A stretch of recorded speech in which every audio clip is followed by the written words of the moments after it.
Hans Begoyasin atau yang lebih dikenal sebagai HB Yasin adalah seorang pengarang, penyunting, cendekiawan muslim, sekaligus kritikus sastra asli Indonesia. Lahir di Gorontalo dari seorang karyawan perusahaan minyak, Yasin gemar membaca buku sejak masih berada di sekolah dasar. HB Yasin menamatkan pendidikan di HIS Gorontalo pada tahun 1923. Kemudian ia melanjutkan ke HBSB di Medan selama 5 tahun hingga tahun 1939. Setelah menamatkan pendidikannya di Medan, Yasin kembali ke Gorontalo dan bekerja di kantor residen setempat tanpa dibayar. Pada tahun 1940, ia ditawari sebuah posisi di Balai Pustaka, penerbit milik negara Belanda, oleh Direktur Eksekutif saat itu, Sultan Takdir Ali Syahbana. Kemudian, ia memulai karirnya di bidang penulisan cerita pendek dan puisi, tetapi kemudian beralih ke bidang resensi dan dokumentasi. Tahun 1947, Yasin berhenti dari Balai Pustaka, namun tetap melanjutkan bekerja di bidang sastra dan kebudayaan, antara lain seperti Mimbar Indonesia, Zenit, Bahasa dan Budaya, Kisah, Seni, Sastra, dan Horizon. Di masa gemilangnya sebagai sastrawan terkemuka Indonesia, Yasin diberikan sebuah julukan, yakni Paus Sastra Indonesia.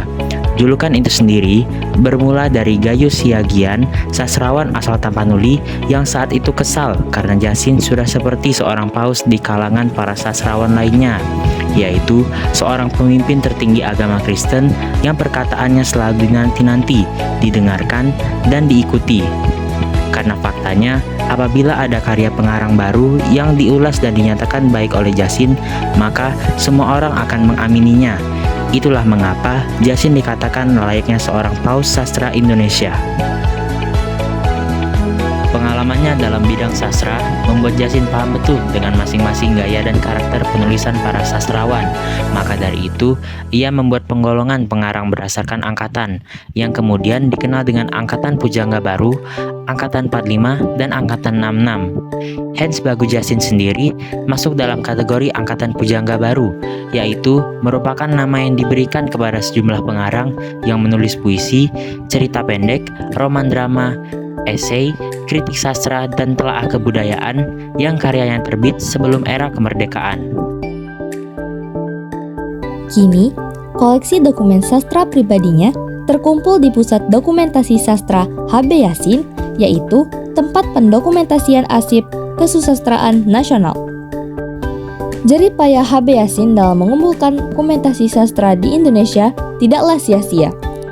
Atas prakarsa Ajip Rosidi dan beberapa tokoh lainnya, pada tanggal 28 Juni 1976 dibentuklah sebuah wadah yang bernama Yayasan Dokumentasi HB Yasin, yang kemudian diresmikan pada tanggal 30 Mei tahun 1977 dan dinamakan sebagai Pusat Dokumentasi Sastra HB Yasin atau yang lebih dikenal sebagai PDS.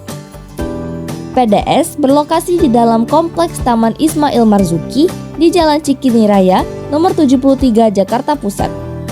PDS HB Yasin kini menjadi pusat dokumentasi terlengkap di dunia, yang mengoleksi berbagai bentuk dokumentasi sastra, mulai dari tulisan tangan asli para sastrawan, surat, guntingan pers, foto, naskah drama, majalah, makalah, skripsi, tesis sastra, kaset, CD, microfilm, hingga lukisan.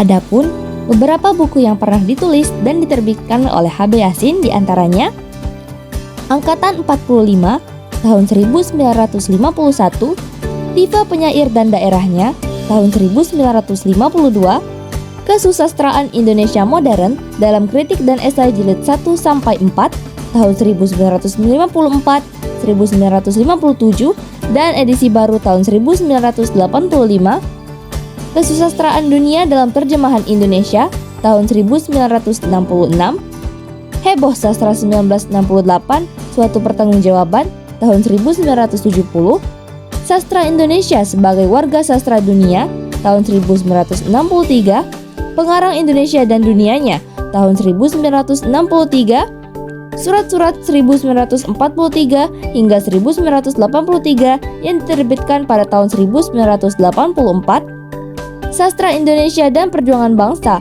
tahun 1993, serta yang terakhir Koran dan Sastra Indonesia tahun 1994.